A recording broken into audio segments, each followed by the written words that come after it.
NEET યુજીસીના પરિણામને મામલે સુનાવણી દરમિયાન સુપ્રીમ કોર્ટે કાઉન્સેલિંગ પર રોક લગાવવાનો ઇનકાર કરી દીધો। સાથે સુપ્રીમ કોર્ટે કેન્દ્રની તે માંગણીનો સ્વીકાર કરી લીધો કે જેમાં 1563 ઉમેદવારોની ફરીથી પરીક્ષા લેવાનો નિર્ણય કરવામાં આવ્યો છે। આ વિદ્યાર્થીઓને ગ્રેસ માર્ક્સ આપવામાં આવ્યા હતા। હવે પરીક્ષા 23 જૂને ફરીથી આયોજિત કરવામાં આવશે।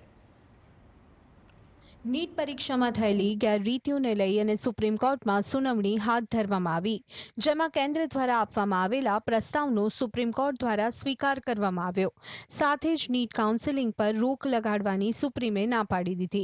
કેન્દ્ર સરકાર દ્વારા સુપ્રીમ કોર્ટે જે પ્રસ્તાવ રજૂ કરવામાં આવ્યો તેમાં કહેવામાં આવ્યું કે ગ્રેસ માર્ક્સ મેળવનારા 1563 ઉમેદવારોના પરિણામ રદ કરાશે। આ ઉમેદવારોને ફરીથી પરીક્ષા આપવી પડશે। ત્યારબાદ આ વિદ્યાર્થીઓ ग्रेस मार्क्स विना परिणाम जाहिर करवामां आवशे। आ उम्मीदवारों पुनः परीक्षा 23 जूने लेवाशे, जेनुं परिणाम 30 जून पहला जाहिर करवामां आवशे, जेथी जुलाईमां शरू थनारा काउंसलिंग पर तेनी कोई असर न पड़े। 6 जुलाईए नक्की थयेली तारीखथी तमाम उम्मीदवारोनुं काउंसलिंग शरू थशे।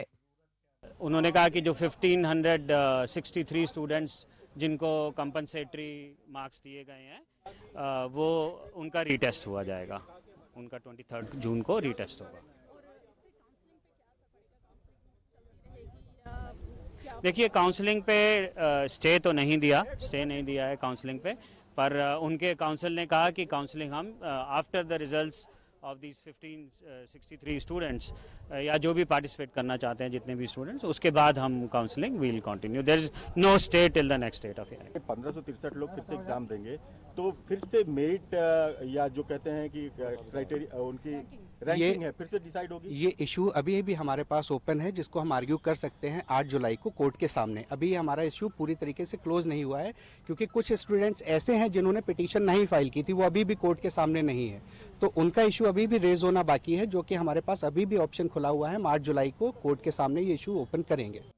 सुप्रीम कोर्ट में नीट यूजीना परिणामने પડકારતી 3 અરજીઓની સુનાવણી કરવામાં આવી હતી, જેમાં માંગ થઈ હતી કે એસઆઈટી એક્સપર્ટ કમિટીએ પરીક્ષામાં ગેરરીતિના આરોપોની તપાસ કરવી જોઈએ, વર્તમાન પરિણામો પર આધારિત કાઉન્સેલિંગ બંધ કરવું જોઈએ, નીટની પરીક્ષા રદ કરવી જોઈએ અને પરીક્ષા ફરીથી યોજવી જોઈએ।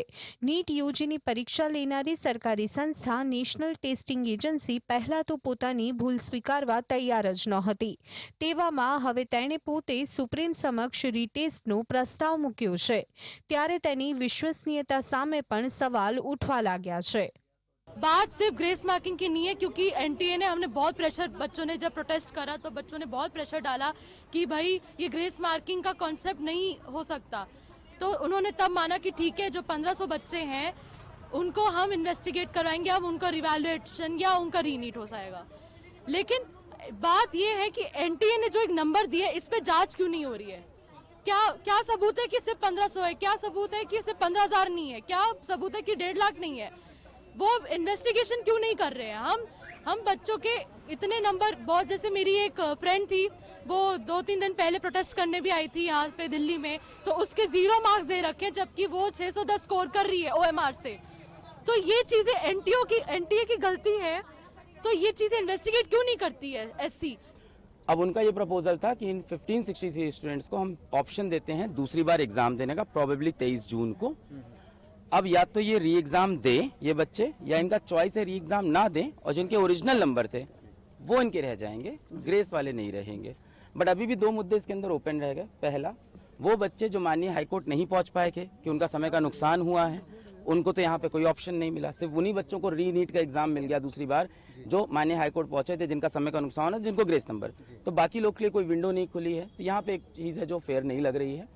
दूसरी चीज़ ये लगती है कि जब एनटीए खुद एग्री कर रहा है आ जाके कि हमने 1563 स्टूडेंट्स को जो ग्रेस दिया वो पूरी तरह से सही नहीं था, गलत था, तो और कितनी डिस्पेरेंसीज हो सकती है उसके अंदर, इसके ऊपर भी देखना चाहिए। क्योंकि उन्होंने ये चीज़ बिना किसी की परमिशन के अपने आप ग्रेस नंबर का कॉन्सेप्ट लेवल ला दिया। क्या पास में भी ऐसी चीज़ उन्होंने कभी की है जो कभी कोर्ट तक नहीं पहुंची है? और कितना उनके डेटाबेस के अंदर ऑडिट की भी बहुत ज़्यादा रिक्वायरमेंट, क्योंकि वो खुद एग्री कर रहे हैं कि ये चीज़ गलत हुई, और फॉर लास्ट 7 डेज वो बिल्कुल नहीं एग्री कर रहे थे। હવે રીટેસ્ટ લેવાશે તેમાં બેસવા ન માંગતા હોય તેવા ઉમેદવારોનું પરિણામ ગ્રેસ માર્ક્સ વિના જૂના સ્કોર કાર્ડના આધારે જ ગણવામાં આવશે. સુપ્રીમ કોર્ટે કેન્દ્રના પ્રસ્તાવને સ્વીકારી લીધો છે.